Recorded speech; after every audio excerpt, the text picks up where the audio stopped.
4 महीने लगे। हमारे साथ एक मतलब आपने जो बैठ के डील कर ली होगी, एसएचओ को मिल जाएंगे, खामोश हो जाएंगे। जो काम आपने भाई रोकना है, कोई पैसे लेके अगर करवाने की इजाजत सरपरस्ती करोगे तो बंद कर दो ये थाने पे। कौन है ये बैठा हुआ?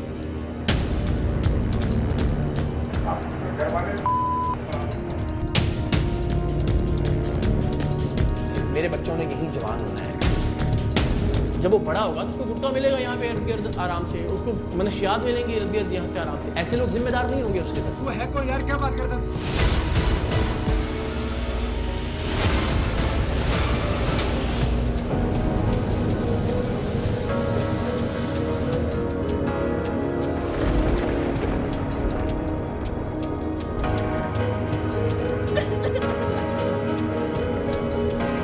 अच्छी हुकूमत वो नहीं होती जो किसी सानहे के दरमियान सड़कों और गलियों पर नजर आए, बल्कि अच्छी हुकूमत वो होती है सड़कों पर जिसका काम दिखाई दे।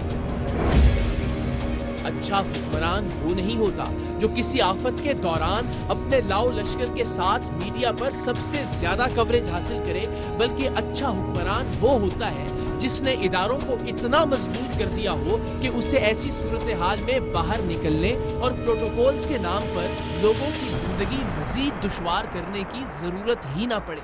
आप पाकिस्तान का कोई भी मसला उठाकर देख लीजिए, आपको अंदाजा होगा कि उसकी वजह सिर्फ ये है कि हमारे इदारे या तो मजबूत नहीं या फिर बददयानत और करप्ट हैं।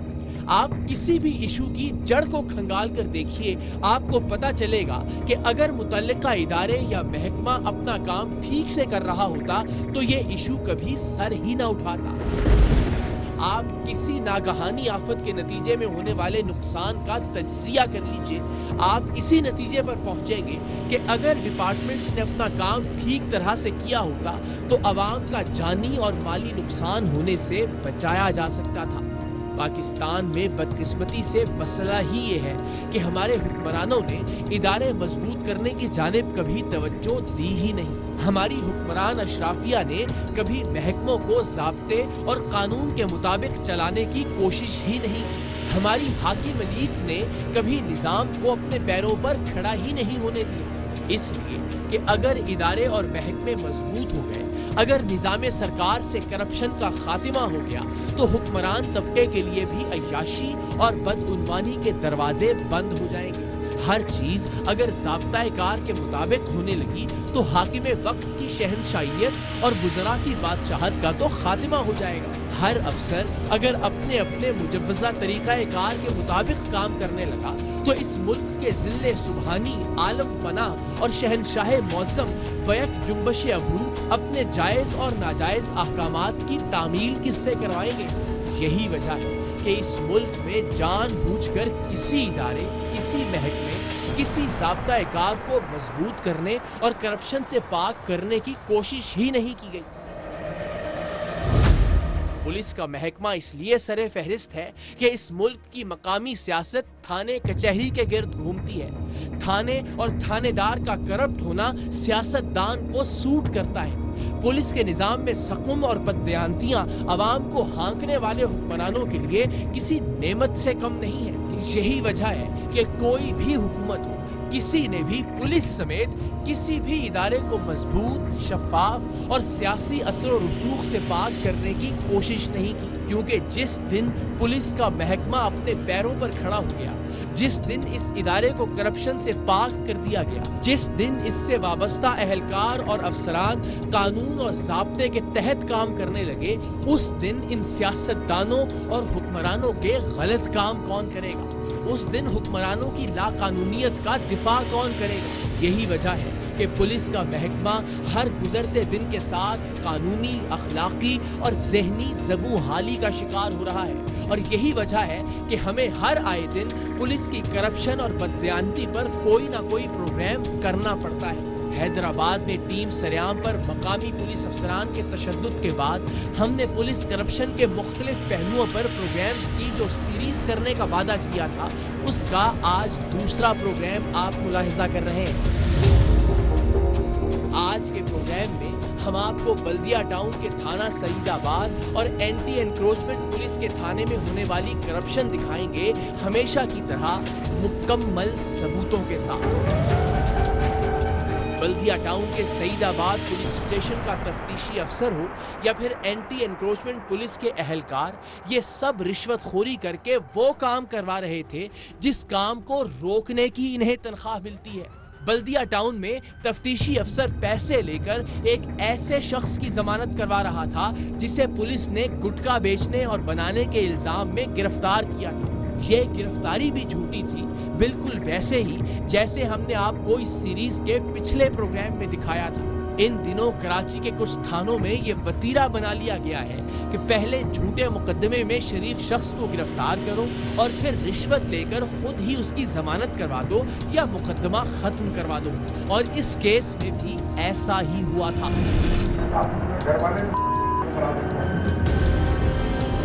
वो है कोई यार, क्या बात करता है? प्रोग्राम के दूसरे हिस्से में आप देखेंगे कि कैसे एंटी एनक्रोचमेंट पुलिस के अहलकार और अफसरान एनक्रोचमेंट खत्म करवाने की बजाय एनक्रोचमेंट करने वालों की सरपरस्ती कर रहे हैं, और जाहिर है रिश्वत लेकर।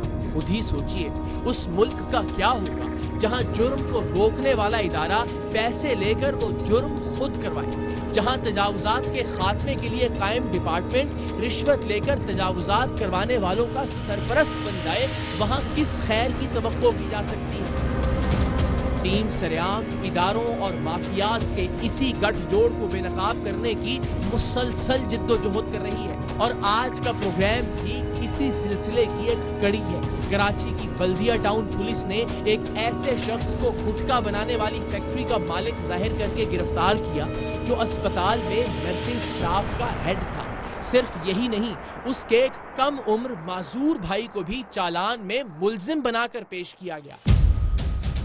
ऐसा इसलिए किया जाता है कि खानदान के जितने ज्यादा अफराद को शामिल मुकदमा या शामिल तफ्तीश किया जाएगा, खानदान वालों पर दबाव बढ़ेगा और वो जैसे तैसे कुछ भी करके, कुछ बेच बाच के ज्यादा से ज्यादा रिश्वत का इंतजाम करेंगे ताकि उनकी जान खलासी हो सके। गुटखे के मुबैना जाली केस में गिरफ्तारी के बाद तफ्तीशी अफसर ने रिश्वत का मुतालबा शुरू कर दिया। खानदान वालों ने हिम्मत करके टीम सरेआम से राबिता किया। हिम्मत इसलिए कि हमारे मुल्क में अब ये सोच रिवाज पा रही है कि बस दे दिलाकर मामला खत्म करने में ही इज्जत है। करप्ट पुलिस एहलकारों के खिलाफ किसी भी तरह की कार्रवाई या शिकायत से मुश्किलात कम होने की बजाय ज्यादा होंगी, और फिर एक ऐसी सूरत में जब खानदान का एक फर्द पहले ही पुलिस की हिरासत में हो, एक मीडिया टीम को करप्ट पुलिस वालों को बेनकाब करने के लिए बुलाना यकीनन जुर्रत और हिम्मत का काम है। गुटखे के मुबैना जाली मुकदमे में गिरफ्तार शख्स की रिहाई के लिए हमारा नुमाइंदा खानदान का फर्द बनकर उनके साथ तफ्तीशी अफसर से मिला, जो कि इन्वेस्टिगेशन डिपार्टमेंट का इंचार्ज भी था। उससे दरखास्त की कि वो लड़के की रिहाई के लिए कोई रास्ता निकाले।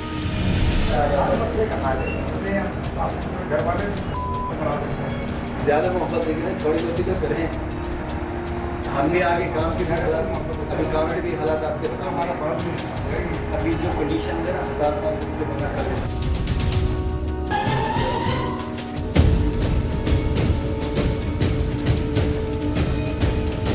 गुज़श्ता प्रोग्राम में भी हमने आपको दिखाया था कि कैसे तफ्तीशी अफसर गिरफ्तार शुदगान के अहले खाना को डराने और उनसे ज्यादा रिश्वत बटोरने के लिए बार बार ये कह रहा था कि हमें तो ऊपर से गिरफ्तार नौजवान के बाकी भाइयों को भी गिरफ्तार करने का हुक्म मिला है।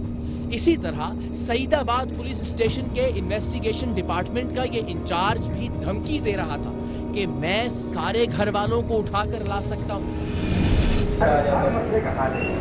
बिल्कुल है कि हम बात उसके लिए मसला हो जाएगा कि मोहब्बत बीच में ऐसी निकालें कि थोड़ी सी ज़्यादा मोहब्बत लेकिन थोड़ी बहुत तो करें। अभी गवर्नमेंट भी हालात आपके सामने अभी जो कंडीशन है ना 1000-500 रुपये बंदा कर लेना।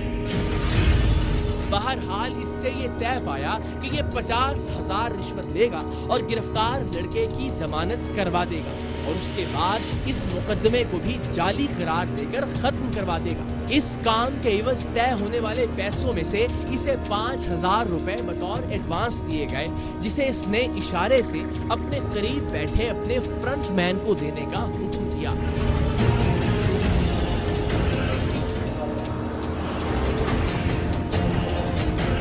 हमारे नुमाइंदे ने सिर्फ खुफिया कैमरे पर इसके रिश्वत लेने के एतराफ को रिकॉर्ड करने के लिए कहा कि 10,000 आपको आ गए हैं, जिस पर इसने झट कहा कि नहीं 5,000 हैं। अभी आपको 10 दिए, इसके अलावा और सईदाबाद पुलिस स्टेशन के इन्वेस्टिगेशन डिपार्टमेंट के सरबराह रफीक तनौली का हमारे नुमाइंदे को कहना था कि तुम बस बाकी पैसों का इंतजाम करो, तुम्हारा काम हो जाएगा। इसने जाली मुकदमे में गिरफ्तार लड़के की जमानत करवाने का तरीकाकार भी हमारे नुमाइंदे को बताया कि मैं जमानत की दरखास्त की समाअत के मौके पर अदालत में पेश ही नहीं हूँगा, सिर्फ फाइल अदालती अमले के हवाले कर दूंगा। तफ्तीशी अफसर की गैर मौजूदगी में अदालत आपके बंदे को जमानत दे देगी, इसलिए कि जमानत की मुखालफत करने के लिए मैं वहाँ मौजूद ही नहीं हूँगा। कोशिश करो, हो जाएगा। काम तो हो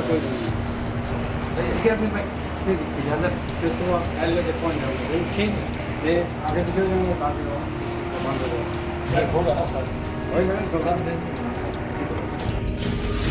वो कहते हैं ना कि 2 नंबरी का धंधा अक्सर 1 नंबर तरीके से किया जाता है। सो इस तफ्तीशी अफसर ने भी रिश्वत लेकर अपने किए हुए वादे के ऐन मुताबिक गिरफ्तार लड़के की जमानत करवा दी। अब सवाल ये है कि अगर तो वो लड़का वाकई मुजरिम था तो भी पुलिस के इस तफ्तीशी अफसर को पैसे लेकर उसे रिहा नहीं करवाना चाहिए था, बल्कि सजा दिलवाने की हद्दुल मकदूर कोशिश करनी चाहिए थी। और अगर लड़का बेगुनाह था तो फिर सईदाबाद का पूरा थाना एक बेगुनाह पर जाली मुकदमे के इंदराज का मुजरिम था। इस सूरत में भी इस तफ्तीशी अफसर को रिश्वत लिए बगैर इस लड़के को रिहा करवाना चाहिए था, लेकिन ये तो जमानत के बाद अदालत से बाहर आकर अपनी गाड़ी में बैठकर तय होने वाली रिश्वत की बाकी रकम का मुतालबा कर रहा था। हमारे नुमाइंदे ने इसे गाड़ी के पेट्रोल के नाम पर मजीद रिश्वत दी और बाकी पैसे जल्द थाने आकर देने का वादा किया।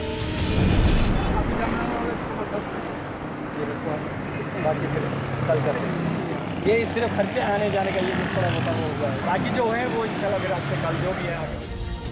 बाकी रिश्वत देने के बहाने हमारे नुमाइंदे एक बार फिर सईदाबाद पुलिस स्टेशन पहुंचे। मकसद वही था कि तस्दीक की जा सके कि इन्वेस्टिगेशन डिपार्टमेंट का रिश्वतखोर इंचार्ज रफीक तनौली वहां मौजूद है या नहीं।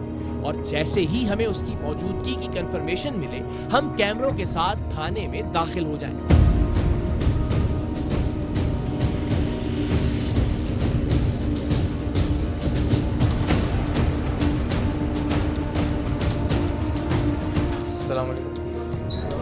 क्या नाम है आपका?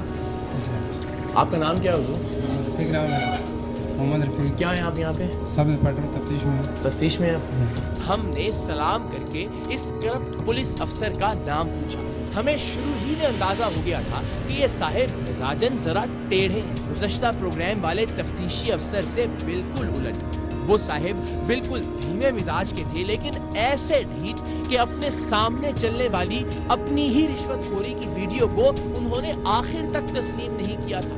लेकिन ये साहिब बदतमीजी और दस्त दराजी पर उतरने वाले थे। क्या तफ्तीश की जिम्मेदारी है? तफ्तीश करते हैं पैसे लेके। पैसे ले? हाँ जी। कहाँ पे? आपको नहीं पता कहाँ पे? खुद बोलेंगे क्या? बताएं, दिखाएं रिकॉर्डिंग। कहाँ से ली, किससे ली? नहीं ली रिश्वत। नहीं। झूठ बोलते हुए भी शर्म झूठ नहीं बोलते आ रही? झूठ बोलते हुए भी शर्म नहीं आ रही आपको? नया लैपटॉप मेरा रिकॉर्डिंग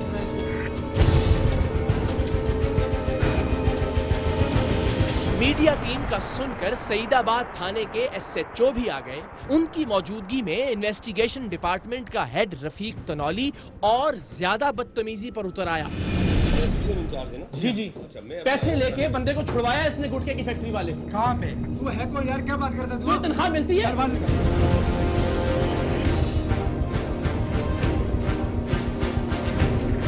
तू है कौन? मैं ये हूँ कि मेरे टैक्स के पैसे से तुझे तनख्वाह मिलती है और तू रिश्वत कौन सा टैक्स इसके वाले? कौन सा टैक्स? चल काम कर अपना। अपने थाने के तफ्तीशी डिपार्टमेंट के हेड की रिश्वत लेने की वाज़ेह वीडियो देखने के बावजूद एसएचओ साहब का कहना था कि आएं, बैठें, देख लेते हैं, कर लेते हैं क्लियर, यानी जैसे ये कौन सा कोई बड़ी बात है। देख अभी देखते जाना जरा, उसको दिलवाऊंगा। ये कौन है, इसके पैसे दिलवाए तुमने? मैंने थोड़ी दिलाए, मेरे क्या पता, मुझे क्या पता आपस में ये मैंने दिलाए। कर लेते हैं सर, तो आप मैं मालूम क्या लग, मैं तो मुझे पता नहीं है क्या लग रहा है, आप बताएं आपको क्या लग रहा है। सब कुछ रोज़े रोशन की तरह वाज़ेह ना हो, हम अल्हम्दुलिल्लाह तब तक कोई कार्रवाई नहीं करते। तफ्तीशी इंचार्ज की रिश्वतखोरी और जमानत करवाने की डील की बाकी वीडियोस भी एक एक करके दिखाई तो एसएचओ साहिब को सब कुछ क्लियर हो गया। ये देखें, ये आपको लग रहा है कि इसमें क्लियर करने की जरूरत है कुछ अभी? ये बंदा कौन है? एक मिनट रुक जाओ यार, एक मिनट रुक जाओ बेटा। ये बंदा कौन है? मुझे क्या पता कौन है। आगे पीछे मैं आगे भी शो जाऊंगा ताकि बंदे की जमानत हो जाए। क्लियर है, अब इससे ज्यादा और क्या क्लियर होगा? तुम्हारा काम जमानत करवाना है कि तफ्तीश करना है मेरिट पे? तफ्तीश करना मेरिट पे। तफ्तीशी मेरिट मैंने पे? तो दोनों बंदे, एक बंदा था, तुम मैंने तो आगे दूसरा पीछे बंदा भी फाइल डाला इनको दी। तफ्तीशी इंचार्ज बार बार कह रहा था कि कंप्लेनेंट को सामने लाएं। वो ऐसा इसलिए कह रहा था कि शिकायत कुरिंदा खानदान का केस अब भी इसके पास ज़ेरे तफ्तीश था और इसे गुमान था कि वो लोग डर के मारे इसके सामने कुछ नहीं बोलेंगे। ये आने जाने का खर्चा तक भी हुजूर ने इससे लिया। ये देखो सर, ये जरा देखें तो सही ना। कल करें, ये सिर्फ खर्चे आने जाने का ये थोड़ा बहुत होगा, बाकी जो है वो इंशाल्लाह फिर आपसे कल जो भी है आगे। कोर्ट से वापस आते हुए आने जाने का पेट्रोल का खर्चा भी इसको देते नहीं है। गवर्नमेंट नहीं देती, गवर्नमेंट देती नहीं इसको कुछ। देती है, क्यों नहीं देती? क्यों ले रहे हैं ये हमारे पास? क्यों ले रहा है ये? कंप्लेनर सामने ले आना, मैं देख ले तू कौन है। मैं कंप्लेन भाई तू कैसे कंप्लेन ले? कंप्लेन मेरे सामने लेके आपस में खामखा बोल आपने मैं कंप्लेनेंट जो रहे दिखाऊंगा मेरे मैं तरफ। कंप्लेनेंट तू हाँ मेरी तरफ जो रहे। इसलिए कंप्लेनेंट हूं कि मेरे टैक्स के पैसों से तनख्वाह मिलती है। तेरे कहाँ से टैक्स आते हैं? मेरे टैक्स के पैसे नहीं आप मुझे क्या बात कर रहे हो यार? तुम पब्लिक है, पब्लिक टैक्स देती है, तो सही तो है। बंदा गलती देख के अपनी कहता है यार गलती हो गई है मुझसे, वीडियो देख के अपनी तुम उसी तरह से बदबख्ती पे कायम हो। मैं गलत काम थोड़ी किया। हाँ, पैसे लेना गलत काम, रिश्वत देना गलत काम थोड़ी है। गुटके वाले को लाना, उठा के लाना और पैसे लेके छुड़वा देना भाई मैं दोनों भाइयों को बंद किया। कहाँ से एक तो भागा, एक बंद किए हुए हैं। खैर, सारे सबूत देखने के बाद एसएचओ साहब हमें अपने कमरे में ले आए। यहाँ अब ये तफ्तीशी इंचार्ज जो अब से कुछ देर पहले तक हमें धक्के दे रहा था, भीगी बिल्ली बन गया था।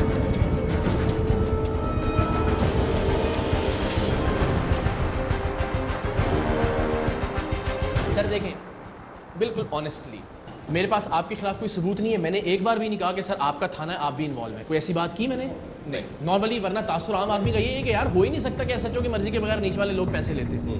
मुझे आप ईमानदारी से एक बात बताएं, मेरे बच्चों ने यही जवान होना है इसी मुल्क में। आपके भी, मेरे भी, सबके बच्चे गुटका हो, मनशियात हो, सब मेरे बच्चे इसी। मेरा मुजरिम नहीं बनता ये। जब वो बड़ा होगा तो उसको गुटका मिलेगा यहाँ पे इर्द गिर्द आराम से, उसको मनशियात मिलेंगी इर्द गिर्द यहाँ से आराम से। ऐसे लोग जिम्मेदार नहीं होंगे उसके साथ। मैंने वीडियो सारी देखी आपके लैपटॉप में, मैंने भी माना कि भाई ये जो है वो इस तरह से डील कर रहे हैं, इनफैक्ट जाने के पैसे, ट्रांसपोर्टेशन के पैसे भी ले रहे हैं, ठीक है। अब आपका जो एम है, टारगेट है, वो इनको FIR करना, निशाने इबरत बनाना, ऐसे हर आदमी। इसी दौरान वाक़े का इल्म होने पर DIG वेस्ट जनाब आसिम कायम खानी ने फ़ोन करके रिश्वत सतानी में मुलव्वस इन्वेस्टिगेशन डिपार्टमेंट के इंचार्ज रफ़ीक तनौली के खिलाफ फौरी कार्रवाई का हुक्म दिया। आसिम कायम खानी एक अच्छी शोहरत के हामिल शफाफ अफसर हैं और हमें यकीन है कि डिपार्टमेंटल इंक्वायरी में जुर्म साबित होने पर वो इस पुलिस अफसर को करार वाकई सजा देंगे, ताकि बाकी पुलिस वालों को भी पैगाम पहुंचे कि अवाम ही के टैक्स के पैसों से तनख्वाह पाकर अवाम ही का इस्तेहसाल करने की इजाज़त अब हरगिज नहीं दी जाएगी।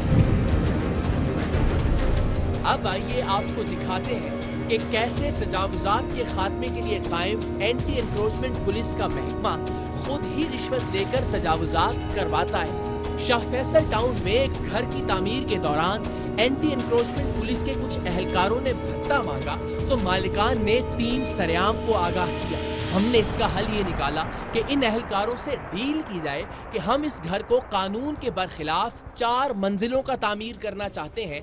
आप एंटी एनक्रोचमेंट सेल की जानिब से कार्रवाई ना करने की कीमत बताइए। टीम सरेआम का नुमाइंदा मालिकान के साथ एंटी एनक्रोचमेंट पुलिस के उस अहलकार के पास पहुंचा जिसने घर की तामीर शुरू करने के लिए रिश्वत मांगी थी और रिश्वत ना देने की सूरत में ठेकेदार और मजदूरों को गिरफ्तार करने की धमकी दी थी। हमारे नुमाइंदों ने उसे बताया कि हमने गैर कानूनी तौर पर 4 मंजिला इमारत तामीर करनी है, जिस पर एंटी एनक्रोचमेंट पुलिस के उस अहलकार का कहना था कि आप हमारे साथ एक बार डील कर लें, फिर जब तक आपकी गैर कानूनी बिल्डिंग की तामीर जारी रहेगी, एंटी एनक्रोचमेंट पुलिस की जानिब से आपके पास कोई नहीं आएगा, क्योंकि SHO, DSP, स्पेशल पार्टी इन सब को उनका हिस्सा दिया जाएगा। इस अहलकार ने एंटी एनक्रोचमेंट पुलिस की जानिब से गैर कानूनी इमारत तामीर करवाने की इजाजत दिलवाने के 1 लाख रुपए तलब किए।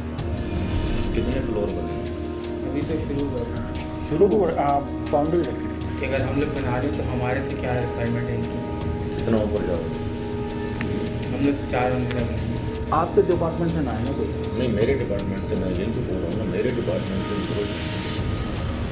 तो ये ना फिर वो 2 आ जाते हैं, 4 आ जाते हैं, काम रोक दो। ना हमारी मोबाइल आएगी, ना हमारी बाइक जाएगी, हमारे साथ एक मतलब आपने जो बैठ के डील कर ली। चलें 70,000 टन बस 1 लाख हो जाएगा। देखिए खुद जान पहचान का भरम भी रखेंगे, जान पहचान का भरम तक तो ऐसे लोगों मिल जाएंगे, खामोश मिल जाएगा। कल को DSP की टीम पहुंच जाएगी, स्पेशल पार्टी पहुंच जाएगी। तो मैं वही तो बोल रहा हूँ। 1 मिनट जब ये सिस्टम है उस टाइम पे आपको बकायदा जिम्मेदारी देंगे कि जब तक आपका काम चल रहा है इस डिपार्टमेंट से आपके पास नहीं है। 70,000 में तजावुजात खत्म करवाने की जिम्मेदार एंटी एनक्रोचमेंट पुलिस के इस अहलकार ने तजावुजात की सरपरस्ती करने की हामी भर ली और पूरे महकमे की जिम्मेदारी ले ली कि इनकी जानिब से कोई भी उस गैर कानूनी ज़ेरे तामीर इमारत का रुख नहीं करेगा जब तक वो मुकम्मल नहीं हो जाती। सर चलें फिर प्यार मोहब्बत वाली बात करें बस। मैं यही तो बोल रहा हूँ कि यहाँ से कल को फिर वहाँ गाड़ी चली जाएगी, हमारी आपकी इज्जत नहीं रहेगी, मजदूर उठा के ले आएंगे, ये करेंगे। अगर गाड़ी आती है वहाँ आपको फ़ोन देंगे, आप बात करवा दो हमारे डिपार्टमेंट से या फलां साहब से मेरी बात होगी। दूसरी मुलाकात में हमारे नुमाइंदे ने तयशुदा 70,000 में से रिश्वत की कुछ रकम एंटी एनक्रोचमेंट पुलिस के इस अहलकार को अदा करना थी। इस मुलाकात में इसने कहा कि 70,000 बहुत कम है, हमें ऊपर जो हिस्सा देना है वो भी पूरा नहीं होगा। जिस पर इसके साथ मौजूद दूसरे अहलकार ने कहा कि भाई अगर डील कर ली है तो बस खुलकर बड़े साहिब से कहो कि मैंने जबान दे दी है। लेकिन मैंने साहब से भी बात की थी, साहब ने बोला यार ये काम मेरा है, आपने काम नहीं। क्या चीज़? मैंने बताया आपने डील कर ली है, आप तो छोड़ दो। फिर जब बात जबान कर ली तो फिर नहीं जबान कर ली। साहब को बोला मैंने जबान कर ली, मैं क्या कटवाऊँ जबान उनकी? जब डील कर दी तो छोड़ दे बारे में बात। ठीक है। दूसरे अहलकार की गुफ्तगू से आप अंदाजा कीजिए कि कैसे एंटी एनक्रोचमेंट यानी इंसदादे तजावुजात का ये खुसूसी पुलिस स्टेशन तजावुजात की सरपरस्ती में मुलव्विस था।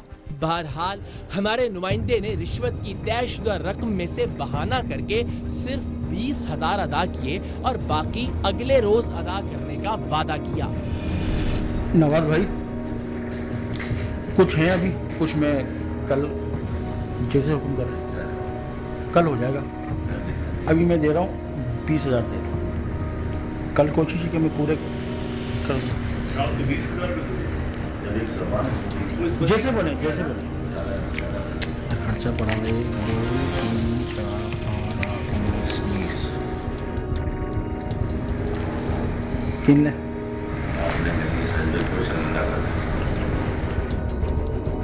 रिश्वत के बाकी पैसों की अगले रोज अदायगी का वादा इसलिए किया गया था ताकि इनसे मिलने की एक वजह मौजूद रहे और हमारे नुमाइंदे इन अहलकारों से मिलकर इनकी मौजूदगी की तस्दीक के बाद हमें बता सकें और फिर हम इनसे मिलकर पूछें कि इन्हें कुछ खौफ खुदा है कि नहीं। रिश्वत के बाकी पैसे लेने के लिए एंटी एनक्रोचमेंट पुलिस का ये एहलकार डीएसपी के कमरे में बैठा हुआ था। सो हम भी सीधा डीएसपी साहब के कमरे में पहुंचे जहां ये डील हो रही थी। हर रिश्वतखोर की तरह एंटी एनक्रोचमेंट पुलिस के इस एहलकार ने भी शुरू में अपने करतूतों से इनकार किया, लेकिन जब अपनी वीडियो देखी तो बज़ाहिर ही सही शर्मिंदगी और नदामत का भी इजहार किया।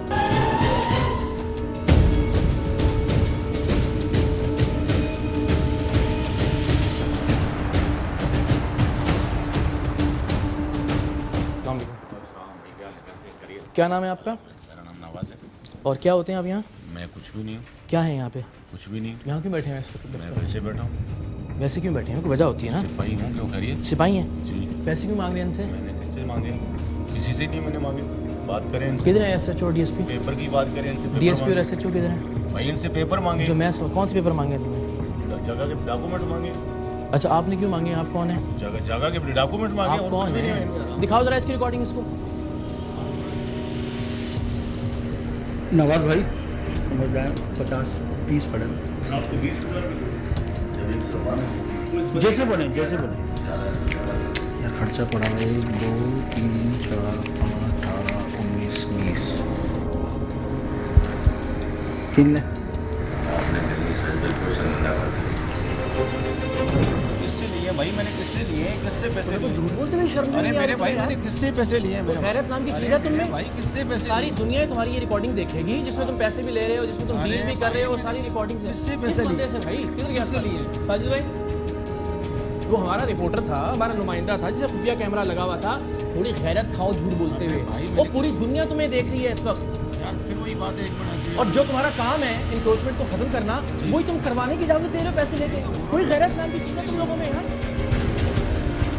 कुछ ही देर में वो दूसरा एहलकार भी आ गया जिसके सामने रिश्वत ली गई थी और जिसने गैर कानूनी तामीर की इजाजत देने की डील पर वो गुफ्तगू की थी, जिससे लगता ये था कि एंटी एनक्रोचमेंट डिपार्टमेंट का ये पुलिस स्टेशन एनक्रोचमेंट रोकने के लिए नहीं बल्कि करवाने के लिए बनाया गया है। ये मौसूफ वुजू करके पुलिस स्टेशन की मस्जिद में नमाज पढ़ने जा रहे थे।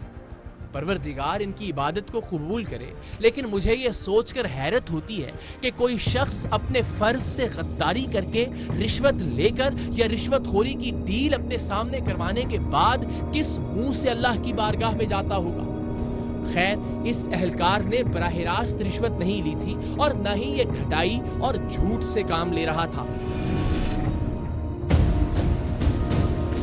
किधर जा रहे हो? यहाँ हो जरा।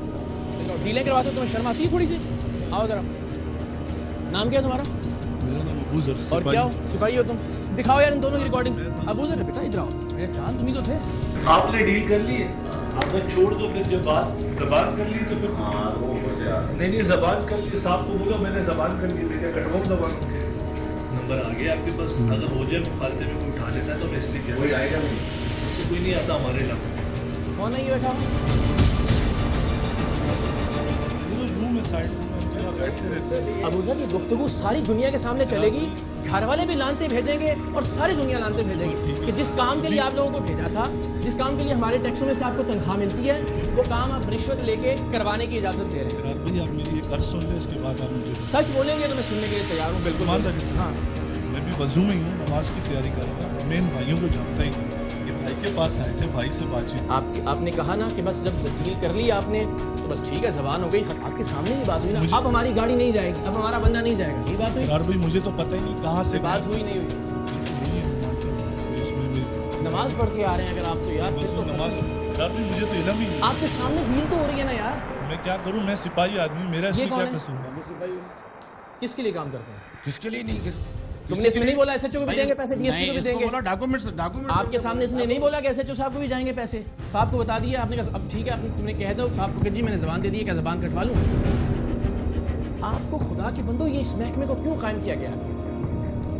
बताएं किस लिए? चले मुझे बताएं। एंटी इंक्रोचमेंट क्यों? किसी के लिए नहीं, डॉक्यूमेंट्स इनसे तलब किए थे। डॉक्यूमेंट्स अजय पैसे क्यों तलब किए थे? ये पैसे लेने की वीडियो है यार, आपके सामने पैसे लिए हैं।